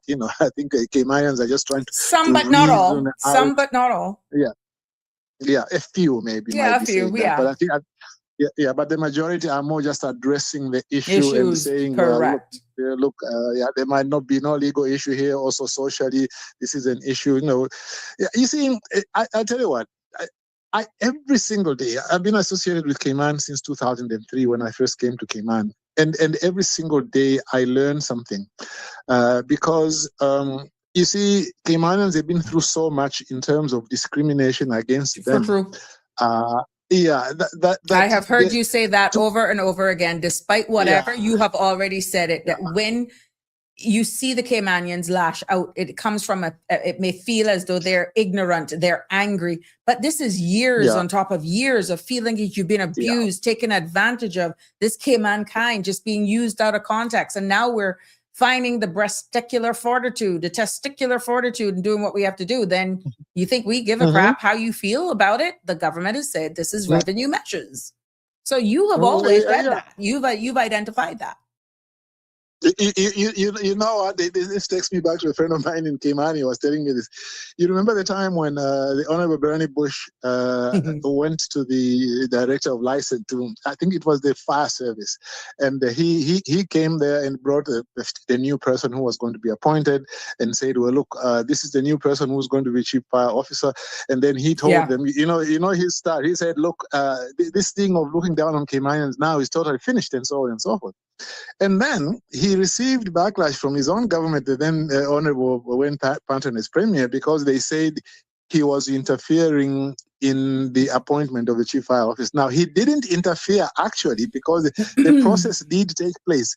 But what he did was he took this person and said, here is the person, and I'm happy that he's being appointed, and so on and so forth. And I remember this Caymanian friend of mine saying, do you know that in the society, people were very much on the side of Bernie Bush, although it cost him 2 weeks' salary by way of some kind of penalty. And I found that very interesting, because it comes down to this same thing we are talking about. You want Caymanians to keep rules and not to do this and do that, but only when it suits you. Okay, it's true. And those are some. It's valid to the conversation. Yeah, exactly. So, but let's see what happens. I do hope that it does not divide people in the community. I do hope that at least people do not doubt the good faith of the government. Yes, that is the takeaway. That is the takeaway. Yeah.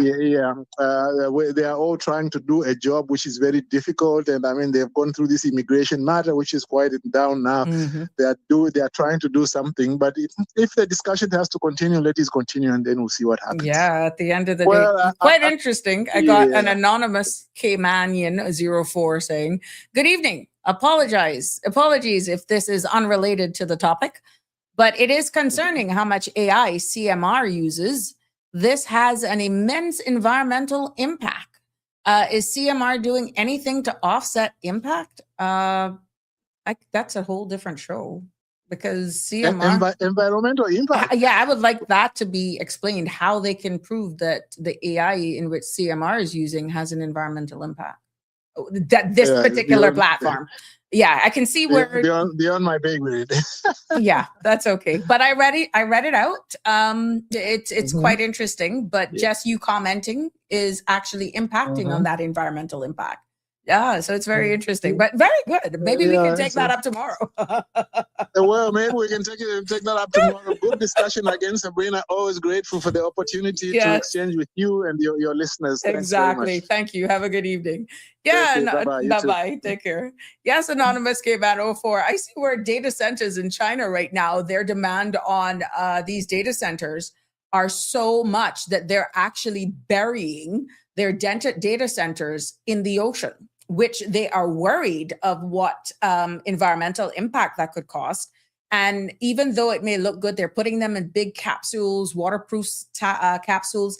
And it's funny where China has been doing that for quite some time, but it was something that was started by a US based company, and I stand to be corrected, but it was just abandoned. Now China has taken up, instead of using vast land masses for doing these data center because the demand is there. So I'm not even going to split hairs. I'm not even going to take the platform that you call it a CMR. You'd be surprised how much are using AI right now. Even in the workplaces, governments, they're working smarter, not harder, less errors and all that sort of stuff. We're seeing where their stance in the United States right now, where people are just refraining from even selling their land. We see where there's a clarion call even for legislators to say, well, okay, they were encouraging their staff. There's one company, I think I passed across Anonymous today, where they were encouraging their staff to, is it Amazon? One company was encouraging their staff to get on board with AI, gonna make you work smarter, not harder, but you can use only our company's AI tools. I don't want you to use anything from outside. And what it's happening is that is creating like an off sprout of this whole thing, Anonymous. But it's very interesting where it's going. I don't think what we're doing here on the CMR platform by the use of AI, which has made us become more efficient, is causing any more impact than what bigger companies are doing right now that we're seeing being incorporated. From the very supermarket that you walk in right now, it's AI. How they manage their freezers, how they manage just the light operating system, the fireworks and the drone shows that we are all seeing, all of those are impacted by AI. So I'm quite sure we're not the only media house or thing that is using AI. Apologies, I meant CMR as in Cayman Mar Road. I know, I got you immediately. Generative AI appears to be used to create thumbnails and graphics for Instagram. Generative AI has profound impact on the environment, and I have had to use it as well. It was either that or paying somebody else in another country to do it because we need the graphics, and you have these tools that are here to help you. And I, Anonymous, Cayman, I have used it. I don't use it to do my disclaimers and that sort of stuff, but the thumbnails, I have been creating those myself, and it is thanks to services that I use here in order to produce my show. I still believe, I guess this is traditionally me, but if I was the manager of that platform that Sandra has actually built, she has saved millions by doing what she has done in order to extend and continue to grow what she's able to produce because of AI. Outside of that, she's become smarter. She's worked smarter, not harder, and these tools are there to use. For me, I am just getting into it, and I could be honest with you, you would be floored, Anonymous, who is actually doing this stuff. Now, maybe we can look at this deeper to look at the true environmental impacts, which is why what came to mind, Anonymous, is what China is doing right now, and we don't know what environmental impacts by them putting their data centers now in the ocean to cool, because we understand that they radiate so much heat. Long term, we don't know what the impacts are going to be on that. So maybe I can look more into that to look at the percentage of podcasters, what we use, just singling out one particular platform. I think it's a bit unfair because more as a micro and small business, we do what we got to do in order to show up here, in order to produce and to keep our overheads down. Therefore, in her case, what saving she was able to do in her space was able to create opportunities for me and so many other content creators So until we look bigger into that, to say that it is a negative thing, I think it's all positive right now coming out of it. And until we can prove otherwise, Anonymous, I could be honest with you, Sabrina could continue using it.